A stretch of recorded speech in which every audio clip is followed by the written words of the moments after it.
Connie and Scale guys, Nexas here and welcome back to Destiny 2. And in today's video, another weapon review, of course it is, and we're going to be doing another forge weapon, another weapon we got this week. It's the newest one that we can get. I think it's the last one as well. This should be the last one anyway from the forges until the next forge and whatnot.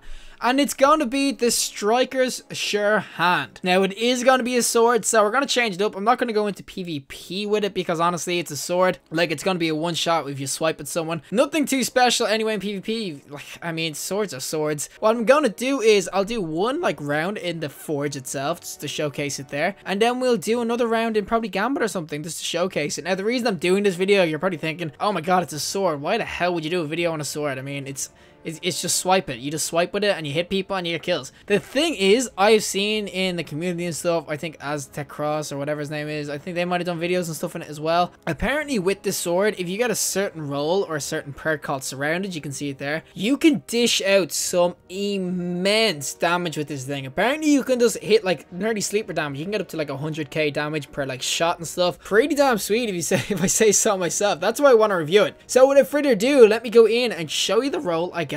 STRYKER'S SURE-HAND. No job too big. It actually looks like a pretty nice sword as well. I mean, we do have this shader on. There is obviously the Rasmussen clan. But the thing is, as I said, it's gonna have, I have to have a certain amount of perks in it to make this really strong in PvP or in PvE. The good thing is though, if you don't have it, you can keep on rolling. We're gonna go through them now anyway though, but for the intrinsic, you're gonna have adaptive frame. Well-rounded and reliable. Use right click to launch an undercut attack. Then for the blade, we're gonna have honed edge, increased sword damage. And then the other blade attachment we have is tempered edge, increased sword damage and ammo. Then for the guard, we have balanced guard. Sword guard has balanced efficiency and defense. Then the other guard is gonna be burst guard, which is sword guard has low efficiency and high defense. Then for the first trait, we're gonna have tireless blade. Sword ammo granted for every other powered sword kill. And last but not least, we got the daddy perk, and this time it really is the daddy perk. This is the perk you need. This is Surrounded. This weapon gains bonus damage when 3 or more enemies are in close proximity. Now the thing is, you can do some decent damage with this Surrounded perk by itself, but we are going to throw on the extra mod as well. So you're going to have a Surrounded spec mod,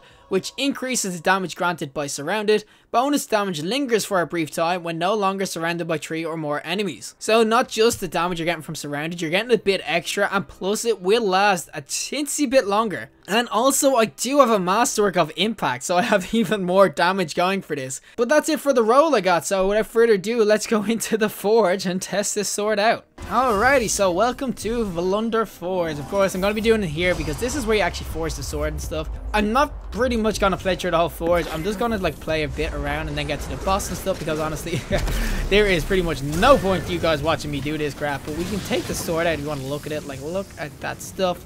Obviously it's glowing because you have them powered. You can't really see it, obviously third person. Look at some braces though, but here's the damage. Oh, half health, and he's down. Oh, lovely damage.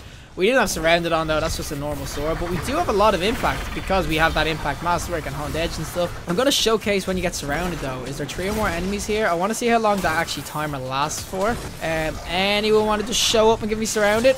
Oh, there's 2 there. Come on, 3 enemies. Just 3. I only need to see 3 enemies, and I'm probably going to die now.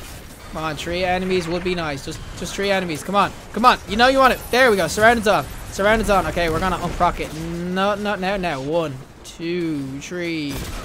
So about 3 seconds until it goes. I don't know if that's correct or not. So, but it's got to be more than 3, I'd say.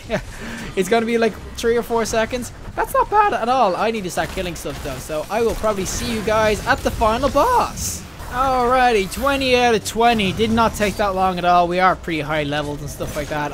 Is that going to affect damage output? Probably, most likely.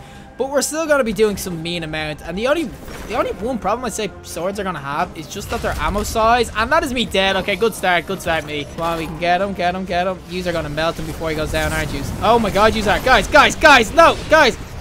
Guys, got 1,000 voices. Let me do this. Come on. We're going to get Surrounded going. No, we don't have Surrounded going. Oh my god. Yeah. Guys, do you mind just letting me kill him? Instead of just absolutely melting them in freaking seconds. That would have been nice. Alright, so now we're on the second game because of course they melted it last time. But you know what, we're going to actually hide up here. We're not going to do anything. We're going to hide up here. We're going to wait for enemies to spawn. And then we're going to go in. Oh, don't stand there. That was a bad idea. You guys destroy his thing. He's going to hop down. And then we're going to just, you're going to melt the point him actually. And we're going to Well of Radiance. And then we're going to get Surrounded going when he jumps down. He's going to jump down in a few seconds. Do it, bro. There we go. That is what I want to see. And we got like this, surrounded on. And look at that damage. Oh my god. 43, 80 trees. Oh my god, that is immense. Come back here, you son of a gun. We're out of surrounded though. Come on. Anyone? Any surrounded? Surrounded. Surrounded. Come on. Okay, so that's going to be the one problem. Is that you need to get the surrounded going. And not all the bosses will do that, but you could see when I was actually doing damage there, I was doing like nearly 80k. Oh, Le Monarch. Oh, nice drop, South Easy. But like you were doing about 80k like damage and stuff. That is insane. Alrighty, here we are in Gambit. Of course, as I said, we'll be going in here because it'd probably be easier to proc the surrounded perk in here. I mean, it's not too hard in the Forge or anything, and you might say that it's going to be hard in most other places to actually proc surrounded. It's not too hard. I mean, most bosses, if you think about it, will have ads and stuff all around them, apart from some raid bosses and stuff, but most of the times there will be a lot of ads. Now, if the radius of surround was a bit better, it would work out a lot more if it was 2 enemies, but the surround is actually not that hard to proc. It's not like it's going to be a detriment, and the thing is, it adds so much damage. As I said, this thing, it does like 100k. We did have melting point, well of radiance, and all sorts of different stuff, but it does add a ton of damage. I'm gonna have to sit here for heavy though. Oh, I just think it's a beautiful weapon. Like, it looks cool. Of course, swords are a bit iffy in Destiny 2. They didn't really bring them back like they were in D1 when you got a Dark Drinker and you could like literally destroy everything. But it's nice to know that we have something that kind of resembles like Raze Lighter or Dark Drinker from the days of yore in Destiny 1. But yeah, to get it to like 100k, you kind of need to have some extra damaging buff sort of thing. So you got your Well of Radiance. I think every class now has something that actually weakens enemies or makes you stronger. So this has Well of Radiance, the Warlock.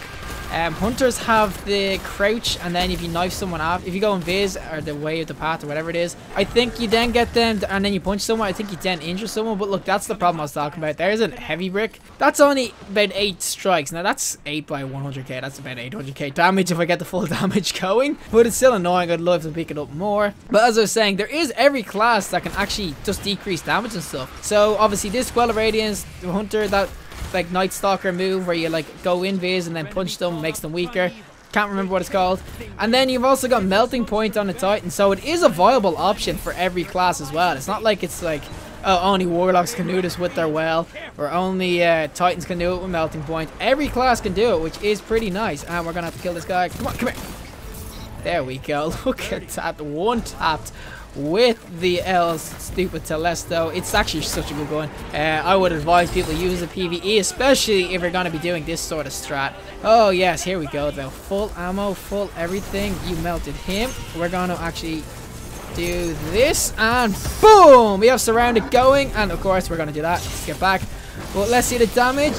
What am I doing? Okay, we're not doing too much. Obviously the Primeval's not but we're actually doing some pretty actually crap down. Oh, we don't surround it going. That wasn't great. And maybe because obviously it's the first part of it. We need to get the Primeval Slayer up probably a bit more to actually get it worked a bit more. Where was this guy spawning? And we actually lost that. What the hell? When did they melted theirs as well? Really? Okay, that was a bit of a blip. I thought I'd be doing so much more damage, but we were only doing about 1,000. That is literally just because we didn't have any Primeval Slayer. The defense when there's no Primeval Slayer, it's a lot. So is it going to be useful in Gambit? Maybe endgame it might be, but the thing is, endgame, all the other weapons are going to be really strong too. I don't know. I really don't know if it's going to be viable for Gambit. It'd be good for everything else, like the Forge and stuff, and then for like strike bosses and stuff where they don't have that like insane defense at the start. We're just gonna have to try it out again though, see if we can actually get that damage more. It's pretty hard though because the other team are melting there. It's like insanely quick. I think even the shotgun would have been doing more damage. I was doing like 249 per hit there, which really is like nothing. I might as well just use my primary, that would do as much. Alright, we're time for our Primeval again as well though. I really can't wait though. I have max ammo again. I really just can't wait though for the Primeval to get high, because look, they're melting theirs already. Maybe I should be using it against smaller mobs. I mean, I might as well just pop this down now. I use it against these sorts of things. We got surrounded going, but even still, you're not doing the most insane amount of damage. I mean, we're doing some, but as I said, it's still the end game I kind of have to look for, and that is a guy up top with a Thunderlord. But yeah, Gambit, it's really not... Oh, nice jump, buddy. Oh, he's still alive? What the hell? You could go down there? That is some bullshit. Are you serious? You can actually just chill down there like that? Okay, our Well of Radiance is gone now. Anyone have a melting point? That would be nice. Okay, there's literally no enemies there anymore either. They're gonna melt theirs as well. Yeah, Gambit. it didn't really hit those numbers I was hitting when I was in the Forge. I mean, you know what? I don't know. I don't think it's really good for Gambit. It's not a viable option. Just because speed is a factor, and this doesn't have the speed you need. Well, that's it from me and the Striker's Sure-Hand. Honestly, in the Forge and stuff, you can see it was actually really good. It did a ton of damage, and it's going to be the same with like against strike bosses and stuff, especially the ones that go roaming with tons of little ads around them and stuff like ants. It will be good against them with a Well of Radiance. I think Gambit you should probably stay away from, just because the DPS when it's not at primeval like high, it's just not going to do damage. Like using Well of Radiance and stuff wasn't even helping me that much. And I did have Surrounded procced. It wasn't like I was watching for it.